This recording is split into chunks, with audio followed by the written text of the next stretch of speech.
Баршаларыңызға ассалямалейкум. Бүгінгі видеода Аллах тағаланың 46-шы есім мен 50-шы есімдерін жаттап мағынасын түсінетін боламыз. Ал кеттік. 46-шы есім бізде әл-уасиқ есімінен басталады. Яғни кең, бәрін қамтушы деген мағынаны білдіреді. Аллах тағаланың мейірімі бүкіл жаратқандарын қамтиды. Ал кемел білімі барлық нәрсені қамтиды. Сол мағынаны білдіреді. Келесі есім бізде әл-уасиқтан кейін әл-хаким есімі. Яғни Аллах тағала дана, әділ деген мағыналарды білдіреді. Аллах тағаланың әрбір ісінде даналық бар, мудрость дейді.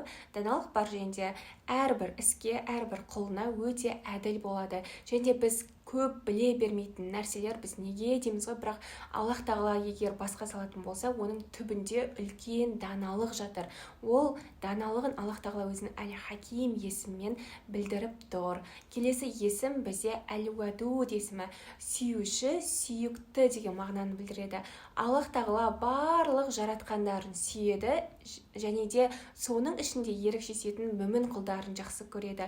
Сонымен қатар Аллах тағаланы оның әулие құлдары ерекше сүйеді.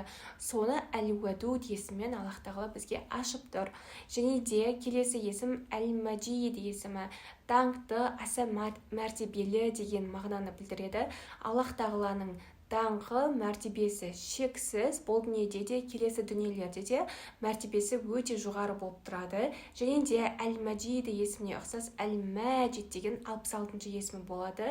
Иншалла оған алда келетін боламыз. Екеуінің мағынасы бірдей, даңқты, аса мәртебелі деген мағынаны білдіреді. Ал айырмашылығын сол кезде ашатын боламыз.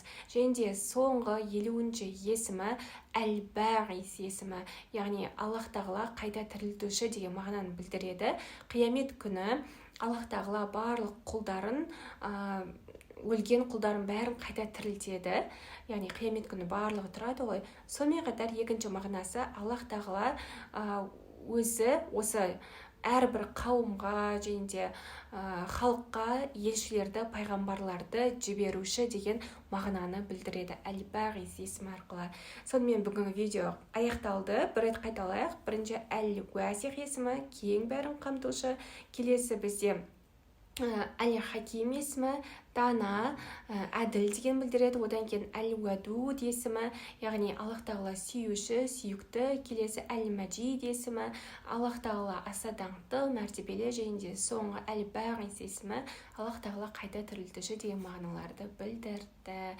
Видеоны лайк басып, комментарий жазып кетіңіздер. Баршаларыңызға ассаляму алейкум.